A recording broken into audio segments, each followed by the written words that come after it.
Parlare di Tito Longo non è una cosa facile per il carattere complesso e appassionato dell'uomo che si appassionava appunto alle cose che faceva ed era anche nello stesso tempo un grande trascinatore. Il suo impegno nella villa è stato veramente straordinario.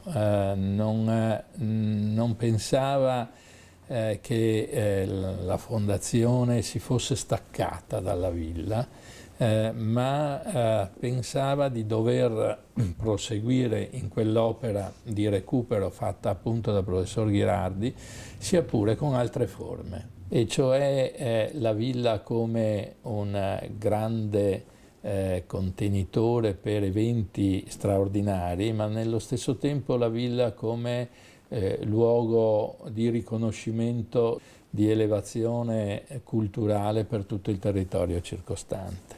Il carattere di Tito si percepiva anche molto bene nel suo legame, nella sua passione per la musica, in particolare per la musica romantica, passionale, che era appunto in linea con il suo forte sentire e il suo forte attaccamento alla vita, alle novità, alla curiosità.